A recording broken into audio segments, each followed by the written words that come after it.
ভারতের 18তম লোকসভা নির্বাচন যেন রেকর্ড ভাঙা গড়ার নির্বাচনে পরিণত হয়েছে।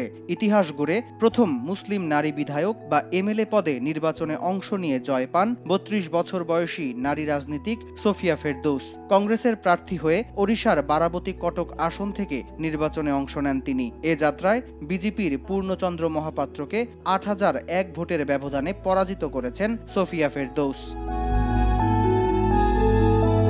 তথ্য বলছে, সোফিয়া ফেরদৌস কংগ্রেসের বর্ষিয়ান নেতা মোহাম্মদ মকিমের মেয়ে। 2024 সালের ওড়িশা বিধানসভা নির্বাচনে তিনি বাবার স্থলাভিষিক্ত হন এবং নির্বাচনে জয় পান। এ যেন এলেন আর জয় করলেন অবস্থা।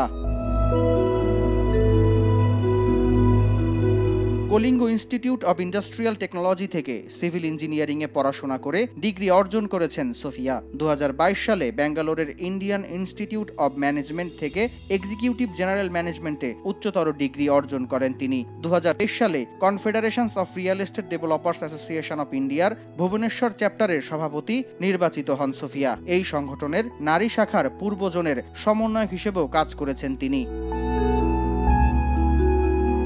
এছাড়া Indian green building council Bhubaneswar চ্যাপ্টারের কো চেয়ার ও INWECর কোর মেম্বার ছিলেন সোফিয়া। তার স্বামী বিশিষ্ট শিল্পপতি শেখ মিরাজুল হক। ইতিহাস বলছে, ওড়িশার প্রথম নারী মুখ্যমন্ত্রী নন্দিনী শতপথীও এই আসন থেকেই 1972 সালে বিধায়ক নির্বাচিত হয়েছিলেন।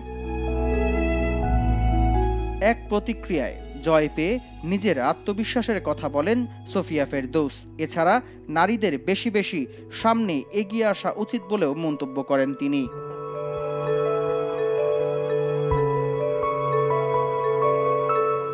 কাজের শুরুতেই তার বাবার অসমাপ্ত কাজ শেষ করবেন বলে জানান সোফিয়া ফেরদৌস। এছাড়া এলাকার উন্নয়নে সবার সমন্বিত উদ্যোগের কথাও বলেন তিনি। তরুণদের অংশগ্রহণে আরও ইতিবাচক পরিবর্তন আসবে, এমনই প্রত্যাশা আসছে ওড়িশার বারাবতী কটক বাসিন্দাদের।